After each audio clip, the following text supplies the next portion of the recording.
morning, Edwin. Buenos dias, Tom. We're back on Tom and Edwin's Excellent Adventure.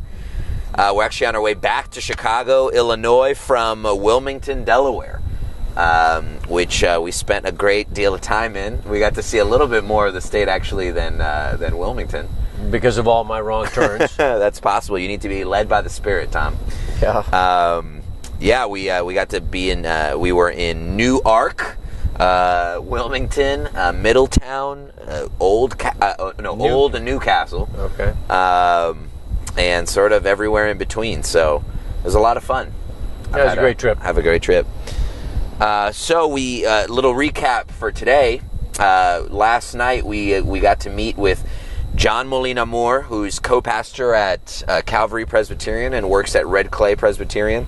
His wife, Amy Molina Moore, who is an Episcopalian seminary student with whom I also attended Princeton Seminary, along with John. And she's fired up about social justice, communion, and reimagining church. As well as Nate Phillips, who's the co-pastor at Red Clay Presbyterian. He's the one that actually dreamed up the FIRST program. And FIRST stands for? Freeing Imagination in Recently Seminary Trained. And it's also named that because Delaware is the first state. Arguably, you also have the first presbytery in Delaware, so that's a big part of the identity for Delawareans. So I think it just has worked really well within the culture, but it's also an attempt to transform culture. He mentioned to bring in innovative, creative folks to try something, to risk things, to swing the bat. You were talking about the baseball metaphor. Can you mention that? I liked that yesterday. Well, it's you don't hit a home run if you don't swing the bat.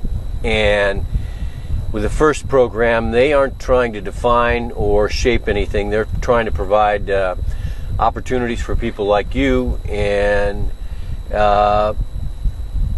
see what happens. So it's really up to you and your understanding of the needs in the community and how you can respond. And, they aren't trying to plant churches per se or define your ministry.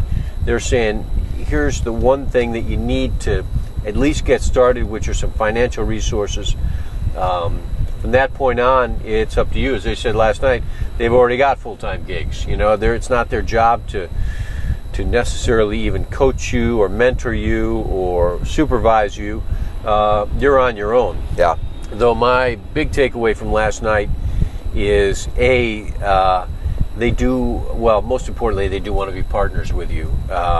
And they want to help you in all the different kinds of ways. And so when I pressed them and said, all right, here's my one concern, there's no way you start, in most cases, a new worshiping community from complete scratch, not having lived in the area or known the area before, and do that all in the span of a year, which is when the money runs out.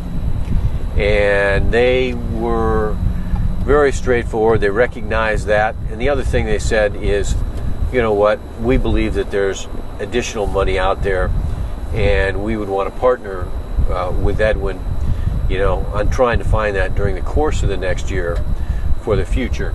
So they're not leaving you, they're not giving you a check and saying, okay, good luck, and then leaving you high and dry. But it's kind of what you mentioned. It's tell people, what you're doing. They're going to be interested in that. But tell them why you're doing it, because that's going to excite people. Yep. That's going to make people go, hey, I know about this fund. I know about this grant. I know about a couple people that'd love to be on the team and help raise some resources. So I think it's a good challenge, actually, to have the year thing and realistically say, it takes about a year to build trust in the community. So I'm not pretending I'm going in there and shaking things up within a year. I want to respect and honor the fact that people have been in community there far longer than I have. But I do want to go spend that year, as John Molina Moore mentioned, and fail fast. I want to throw as many things I can against the wall and see what sticks, see what lands, see what makes sense, what speaks to me, what speaks to the community. It was a great meeting, and I guess the one thing that the other thing I came out of there with was just a sense of of envy. You've got some awesome people in your geographic area and who are involved in the first program. And just to have sort of partners in ministry like that, who are dynamic, who are forward-thinking, who are progressive in a variety of ways, is just an awesome thing. And that's not available to pastors and ministers and church leaders everywhere. So I think you're a very lucky dude in that regard. Well, yeah, and I mentioned this to you before. Presbyterian Newcastle has really struck me as a presbytery that's really open to what God is doing. And lastly, I think there was a rallying cry last night that I heard from going back to the baseball metaphor. I'm not personally a huge connoisseur of baseball, more of a football, aka soccer fan and aficionado, but I love the metaphor of the church. Instead of standing at bat and striking out, now's the time to swing. Now's the time to take risks. If we're saving our money, this was something Jim mentioned the other night, we're saving our money for a rainy day, now's the rainy day. Yep. Now is when the church is facing challenges, when all sorts of scenarios can play out. So let's take a risk. Let's swing the bat. Let's go for it. I'm excited about that. It's up to you to bring some sunshine to Wilmington. With a lot of help. Amen. So, anything else on the meeting last night? No, that was all. It was a great meeting. Finished up about 11:30. We're on the road by 7 or so this morning, and got about 800 miles back to Lake Forest and Lake Bluff. Last thing I want to say is the Center for Innovative Ministry in the early part of 2015 will be announcing the McCormick Prize, which recognizes and acknowledges innovation in churches throughout the United States. And the McCormick Prize basically is writing up a 250-word summary of a ministry innovative ministry that's had impact, and send that to us.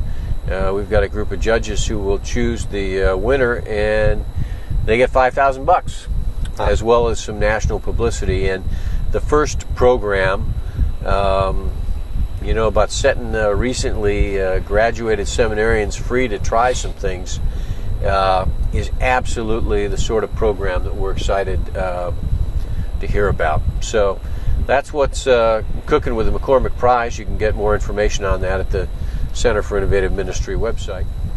Until next time.